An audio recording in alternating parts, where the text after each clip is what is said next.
Hey everybody, this is part 3 of my multi-part series, How to Use Photoshop to Create Maps for Your RPG Games. These are the final things that I really think you need to know as far as core skills are concerned to create D&D maps in Photoshop. So let's go ahead and get started. You are watching The Dungeon Geek.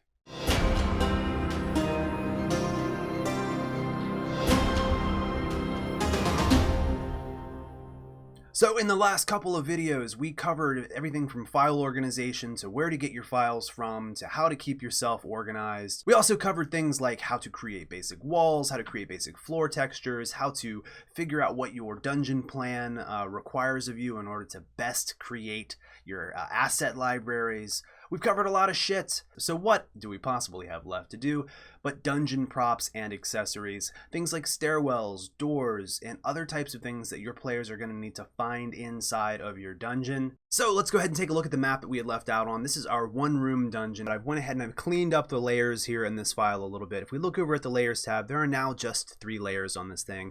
There's the walls layer, there's the shadow layer, and the floor layer. And beneath that is our folder with all the original work that we did. Remember, we're being as non-destructive as possible. We're saving the old stuff in case we need to go back and make changes on things, if there's critical errors and like we find out about down the road. Keeping your layers organized and named is going to help you stay organized and work faster and get these things done quicker. So please try it at least. All right, so in order to create doors for this particular room, there's going to be a door here on the east and a door here to the south. We are going to need to open up our textures folder. So we've got our textures folder. We could always, find a PNG asset from like Dungini or some of the other Google searches, but we're going to show you how to create an asset from scratch right here. So let's go ahead and find a wood texture here that we like.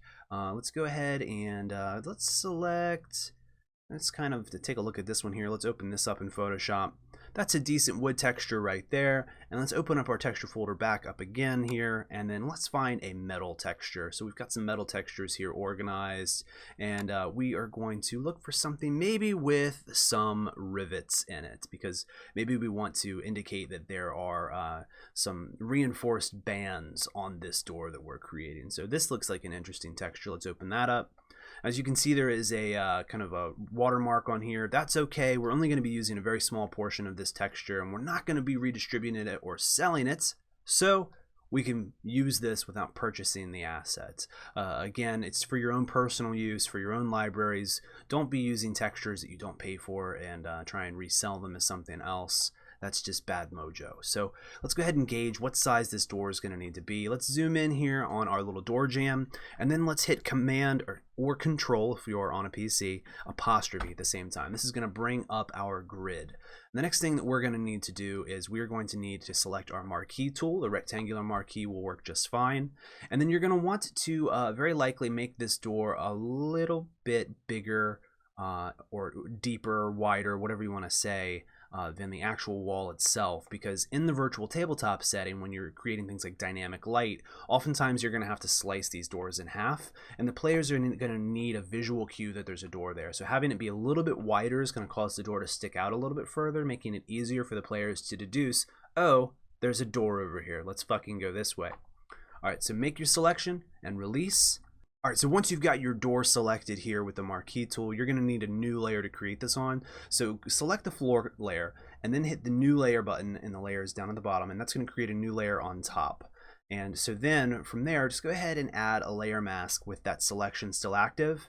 And then you've got a layer mask there on that layer. That's important here in a second because we're going to go to our wood texture. We're going to kind of select an amount of it that's similar in shape to what we had just done. I kind of like the variance in the bright textures up here up top, so let's select that. And once you've got our selection, hit Control C to copy those textures over, and then go back to your design, and then hit Control V. And wow, that's huge. We don't need that much texture, do we? Not at all. So let's zoom out a little bit. With our new pasted layer here, let's hit Control T to transform. Let's rotate this thing kind of 90 degrees, and then grab the corner and holding shift, scale that down until it's about, I don't know, near the size that it needs to be. Kind of maybe rough it in place where it needs to go. All right, and then just kind of overlay it right there where the door would be and hit enter. All right, let's zoom back in here real quick.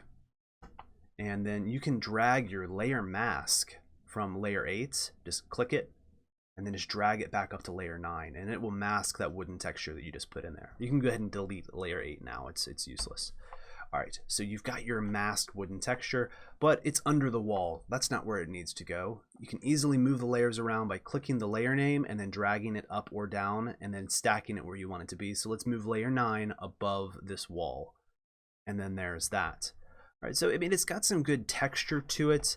Zooming out, it contrasts well to the floor, but still it doesn't really stick out like a door. I almost want a bit of a more dramatic color to this thing. So what I'm going to do is I'm going to select layer 9 real quick before we do anything at all.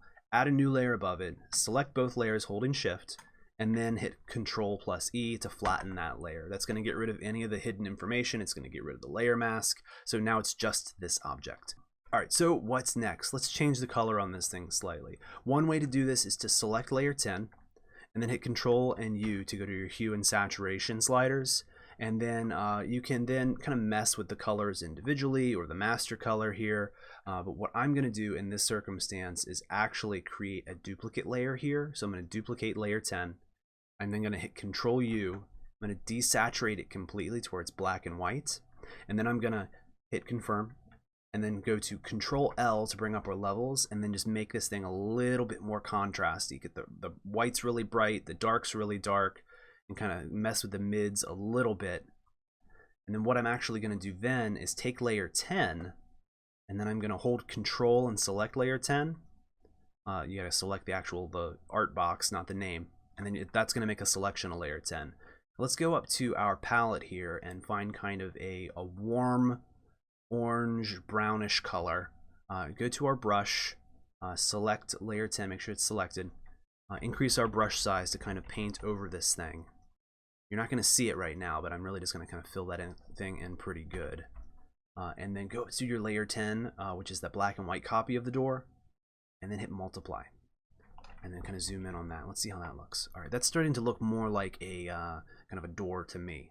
One of the things that you may want to do then, once you flatten these two layers together, is go back to that levels and then really brighten this thing up. All right, that's looking pretty good. I really love this dark edge on this left side, and I really love the brightness here. I wish that I could combine the two. All right, so what I'm going to do that is I'm going to copy layer 10 again by dragging it down to the new layer tab, and then I'm going to take this top layer and I'm going to hit Control-T to transform it. I'm just going to flip it around all the way, so 180 degrees. And then I'm going to take that layer 10 again. I'm going to take my eraser from the eraser selection over here. Make sure that the brush is kind of soft, so loosen some of that hardness down, about 50%.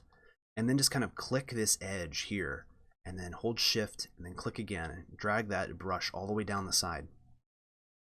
All right, and then you've got that dark edge, and it's kind of mirrored a little bit. So that looks pretty nice to me. Let's flatten these two layers together again, selecting both, and then hitting Control-E. And then let's go ahead and add a key line around this thing. So we're going to go down to our Effects tab when we have layer 10 selected. We're going to add a stroke. Whoa, white is a poor choice. All right, so let's go down to a black color and hit OK. And let's reduce the size of that to, let's say, 2 pixels looks okay. And it's positioned in the center, so it's bleeding over into the color and out of the color. And then go ahead and hit OK to that. All right, so how do we make this door a little more door-like? Well, maybe a knocker or a handle or something like that. Or maybe some bands that indicate that this thing's reinforced, just to give you a visual cue when you're running the game as to what kind of a door this is. All right, so we select our metal texture here. We only need a portion of this, so what we're going to actually do is take our rectangular marquee on this background layer and then just kind of make a band of it, just like that, give or take, and then hit copy on that, and then bring that over to our dungeon. All right, and there's that new layer there on top. And then we're going to transform that a bit, rotate it horizontally, make that a little bit smaller. That's about the right size. All right, and then we're just going to kind of trim off the end of this one just a bit using our marquee tool, making sure that layer 8 is the one, our new layer here is selected. All right, just trim that off. All right, so this is looking pretty good. Let's go to the transform command again and then just kind of squeeze this a bit vertically. and then we're going to duplicate that layer, and then we're going to drag it down here and kind of mirror it on both sides. Let's combine those two layer 8s and then go to our hue and saturation. So make sure layer 8 selected, Control plus U, and then desaturate that a bit to make it look a little bit more like steel rather than rust. All right, so that's looking pretty good, although it almost looks like a treasure chest. So one of the ways that you can kind of get rid of that treasure chesty looking feel is to add like a handle or something to this door. So what you can do is actually kind of zoom in here, not so much that you see the pixels, but in a new layer right above this other layer, kind of figure out, well, where do you think this door hinge or knocker would be? And then select a few pixels, just kind of draw with them. Let's add a little bit of a handle, sticks out here, kind of an L shape, like a Tetris L shape. And then let's add another block like right there. All right, and so what we'll actually do then is we'll select a kind of a gray, medium gray color here, and get a small brush and just kind of paint that in. And then what you can do with that is actually add a bevel and emboss to it. And that will add a little bit of kind of toy with your dimensions here, your depth and your size, to add a little bit of shape and some color variance to it. And then actually go and then add a stroke to it as well while you're in here. But make sure it's stroked to the outside and that it's only 1 pixel. All right, now then we can complete that object there. Let's add a new one. Let's flatten it. All right, and then we can position this where we think it looks best. I'm actually going to shrink the size down a little bit. It's a little big for my tastes. And I'm actually going to drag it underneath the wooden door texture to hide a bit of that back texture, or the back end of it. All right, and then what I'm actually going to do then is duplicate the layer, transform, Control T, right click to open up some options, and then I'm going to actually flip it horizontally and then drag it to the other side of the door. And this is going to give me 2 handles. One on either side. The only other thing that I'd like to do to this door here before we kind of are finished with it is let's add a bit of a stroke to these metal bridge pieces, but we're not going to make it full-on black. Let's go to center and then make the opacity about 75%, and that's just going to kind of give it a little bit of shadow. And then let's combine all of our pieces here together. So we're grabbing layers 8 through 9. That's our entire door structure. And then we're going to hit Control E and flatten that together. So that's our door. All right. The only other thing that you may want to do to this is create a layer below it. So create a layer and make sure that it is below. Grab a brush and make sure that it's very soft, low hardness. I don't know, 30 or 40 pixels big, whatever you feel is necessary. Make sure it's a really low opacity. I'm going to do about 14%. And then make sure my black brush swatch is selected. I'm just going to kind of brush some shadows underneath this door, just on either side. Just kind of clicking in, real subtle, doesn't have to be pure black, just adding a little bit of shade to it. All right, so once your shadows are done there, you can actually grab both of those items and then flatten them together. And then I would rename that file. I double left click on the name of that layer and then just call it door or something similar. That way you know what it is. We're going to need another door on the other side of the dungeon. So what you can do is you can grab that door layer and then drag it down to the new layer button, and you've duplicated it. And so you can select it and then move it. We're going to need to rotate this thing. So transform, Control T, and then just kind of rotate that 90 degrees. And then we can then zoom out a little bit, and let's just drag this door down into its new little home down here. All right, and there we have it. 2 doors to enter the main space here in the center of our dungeon. The only other thing that we'd like to do today is maybe create some stairs and then add some additional props to the interior space of this room here. Let's go ahead and show you how to do that now. All right, so in order to add stairs very easily to this map, we don't need to go and design them from scratch like we did the doors. Instead, let's open up my props folder here. These are 2 PNG overlay stair things that I've used over the course of the last couple of years. I forget who created them or where I found them, but a quick Google search should enable you to find something similar to this. So let's just go ahead and drag this stair template onto the map. And so as you can see, it's just a PNG overlay. So these are just shadows that elevate and lower the graphics underneath of them. So what you can actually do is drag this graphic up to the corner here, rotate it 90 degrees, and then kind of position it where you need it to be. I think there's pretty good. Let's actually scale this down a bit to where a stair ends up at the very bottom of this landing right here. And then hit enter. And the only other thing that you're going to want to do to this is take your rectangular marquee and actually make a selection. I would make a selection a little bit longer than the top here, but just kind of remove some of this excess shadow from it, and then hit create layer mask once you have your selection on the stairs. And then that's going to hide all that. You actually can take this and put it below the walls to hide some of the extra shadows here. And if we take away our grid line, you'll actually see that there's a bit of a kind of a shadow hanging out right here that's a hard line. In order to soften that up, you can take your layer mask and a brush. So select your brush, select your layer mask for the stairs, and then what you actually are going to want to do is select a black swatch and then get a real soft brush and just kind of brush in that corner just a little bit, and that will blend that in. All right. So then you can do the same thing down here. What we'll do is we'll just actually copy this whole stair layer and then hit the transform button and then just kind of drag it down here, rotate it 90 degrees, and zoom in to kind of get our exact position correct. And just set that guy right about there is good. And then once we hit enter to place it, we'll actually need to grab that layer mask there and sort of blend in the other corner, because now that one's being a little problematic. Perfect. We got 2 stairs.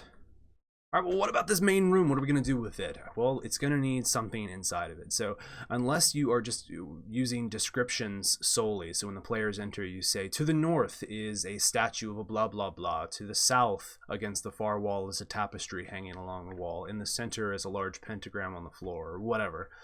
You can rely on dungeon props. If you're not going to build all your own from scratch, you can go to Google and type in, virtual tabletop or Roll20, dungeon kits, dungeon props, Dungini, things of that nature, and you're going to be able to find all kinds of props. Let's kind of go through my folder here just and grab an example or so. So let's say, all right, let's go to our furniture folder, and let's say, you know what, in the center of this room is a altar. So let's grab this altar here, and I know it's a PNG, and we're going to drag it to, and then there it is. Now that's huge. It's gigantic. That's way too big. So let's scale that down a bit before we place it, and say let's put it on the far north wall here.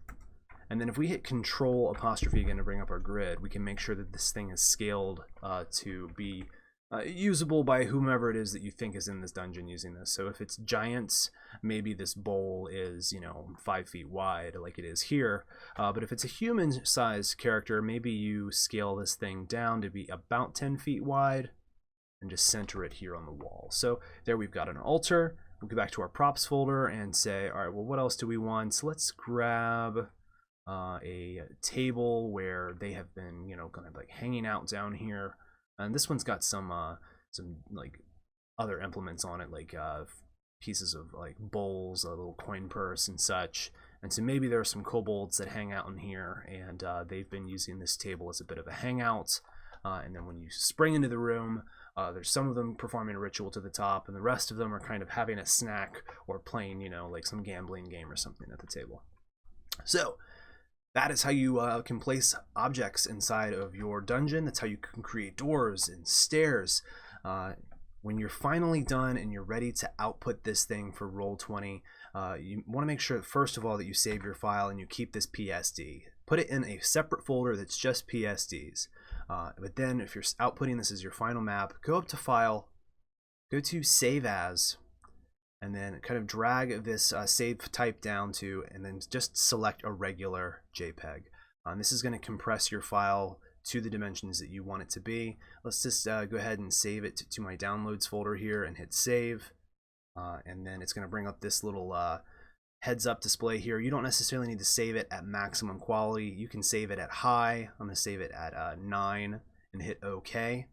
And the only thing that you're going to want to do is you're going to want to open up wherever you saved it at and then inspect that file. And right now it looks like it is saying that it is 392 kilobytes. That is well below the threshold that we need it to be. A Roll20 suggests that 10 megabytes is the maximum, so that would be 10,000 kilobytes. So this is going to load quickly, it's going to load efficiently. You're going to be able to plug it into your Roll20 interface at 23 inches by 23 inches and then stick whatever kind of dynamic lighting you want on it, as well as fill it with monsters. I'm going to take a break on these videos for a while and start doing some other content, but if you'd like to see any tips and tricks, or if I need to answer or qualify anything that I've been talking to you about over the course of these videos, feel free to leave a comment below. Let me know if you liked or disliked it. Until next time, thank you so much for watching. This has been The Dungeon Geek.